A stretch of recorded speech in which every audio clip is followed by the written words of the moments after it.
La Bible est remplie de leaders. C'est fun d'avoir Une équipe. à chaque jalon. Le but d'enseigner la Bible, c'est d'être intentionnel avec ces enfants-là. Il faut du travail, mais ça vaut la peine. Qui nous amène à... Bien, un coup qu'on a fait tout ça, de prendre soin d'enseigner la conversion, d'enseigner tout ce qu'on a enseigné aux enfants, bien là, c'est le temps d'élever une génération de leaders.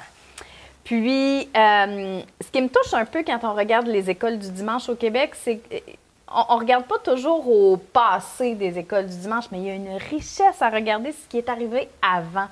Moi aussi, j'ai été une petite fille à l'école du dimanche. J'ai plein de photos de petites filles à l'école du dimanche de mon assemblée. Puis, les gens ont semé en moi. Et maintenant, c'est à mon tour. Donc, quand on est responsable de l'école du dimanche, quand on est moniteur de l'école du dimanche, c'est important, nous, trouver les prochains leaders. Là, vous allez dire, hey, voyons, ils ont 6 ans. Oui, oui. Oui. Pour vrai, la première chose à faire, selon moi, c'est de demander à Dieu de regarder les enfants avec ses yeux à lui. Oui. De changer vos lunettes pour mettre les lunettes célestes, les lunettes de Dieu. D'abord, vous allez voir des trésors, puis ensuite, vous allez peut-être pouvoir commencer à voir, hey, cet enfant-là, il va être bon à telle affaire. Cet enfant-là va être bon à telle affaire. Cette année, on a commencé, nous, à impliquer les enfants au PowerPoint, les enfants à certaines activités. Très bonne idée. Puis, elles sont tellement fières, tu sais. Donc, il ne faut pas avoir peur d'utiliser les enfants et les adolescents. Moi, c'est ma clientèle. Mais toi, tu as un faible, je pense. Oui, moi j'aime beaucoup travailler avec eux. En fait, il ne faut pas avoir peur des adolescents. Des fois, ils peuvent dégager quelque chose de différent, mais ils sont magiques, là. C'est des bénévoles dévoués, des fois un peu brouillons, mais c'est pas grave. En fait, ils sont juste à encadrer. C'est plus ça. Hein? Puis les enfants, il ne faut pas avoir peur de leur faire confiance non plus. Et je veux juste vous rappeler l'histoire du petit garçon qui a apporté 5 pains, 2 poissons. Quand il est parti de la maison, lui, il ne savait pas que Jésus l'utiliserait pour nourrir une foule au complet. Donc, c'est qui les petits garçons comme ça dans votre éducation chrétienne? Qui va être utilisé plus tard? Tu sais, avant que... probablement que Tante Berthe ne savait pas en tout qui tu deviendrais plus tard quand elle a commencé. Ma mère! Bien, c'est ça.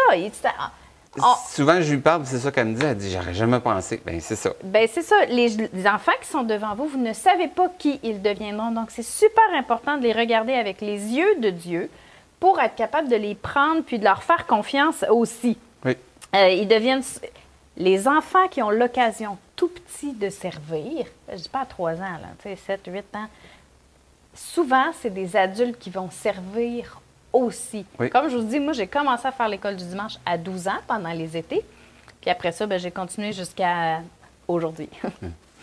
Puis, ça peut continuer longtemps. Moi, il y a une personne âgée de plus de 70 ans qui fait l'école du dimanche avec moi au primaire. Bravo. Puis, elle court avec les enfants. Bravo. Mais je la trouve super inspirante. Donc, un coup qu'on a trouvé nos futurs leaders, eh bien là, on peut les développer. C'est notre deuxième point. Il faut les développer et leur faire confiance, leur donner des chances, les valoriser. On peut les inviter à nos formations, même s'ils ont 10-12 ans. Exposer nos attentes, expliquer, puis je vais utiliser un terme qui s'appelle modéliser. Modéliser, c'est super important d'être un modèle pour les enfants, leur expliquer comment faire, leur montrer. Moi, j'ai un coup de cœur actuellement dans notre éducation chrétienne. C'est une petite fille de 10 ans qui est super créative et j'ai commencé à voir là, comment elle était. Puis, finalement, elle est responsable maintenant de quand on accueille les enfants. Il y a comme plusieurs ateliers avant que l'éducation chrétienne commence. Puis, elle est responsable de qu'on fait des bracelets. Après ça, l'autre fois, elle est venue faire avec moi le préscolaire. Puis, elle a lu un livre aux enfants. Elle est fabuleuse de juste aider. Elle n'a que 10 ans, mais je sais que c'est une future éducatrice dans l'éducation chrétienne. Elle est incroyable. Ça peut faire peur à un éducateur traditionnel là, de faire confiance à une petite fille, mais non, on la développe à petits pas. Là, tu sais, comme moi, la responsable de l'éducation chrétienne, quand j'étais enfant, m'a fait confiance. Oui. Puis, c'est comme ça que j'ai été développée. Moi, je peux dire qu'il y a une responsable d'éducation chrétienne puis un pasteur de jeunesse et son épouse qui m'ont permis de me développer et à la jeunesse et à l'éducation chrétienne, qui ont vu en moi certains talents, certaines caractéristiques qui pouvaient aider dans l'Église locale, qui pouvaient être au service de Dieu. Puis grâce à ces personnes-là, je sais qu'aujourd'hui, qui je suis. Alors, soyez ces personnes-là pour les enfants de votre Église. Oui. Soyez-les, puis après ça, troisième point, bien, on les relâche. On leur donne une vraie responsabilité. Maintenant, c'est toi tout seul, t'es rendu, t'es capable. On leur donne des réelles responsabilités. Puis, vous ne savez pas à qui vous enseignez actuellement. Vous ne savez pas qui ils deviendront plus tard. C'est peut-être votre futur pasteur principal, c'est peut-être un futur missionnaire, c'est peut-être... Ton pasteur. Oui. Ton futur pasteur.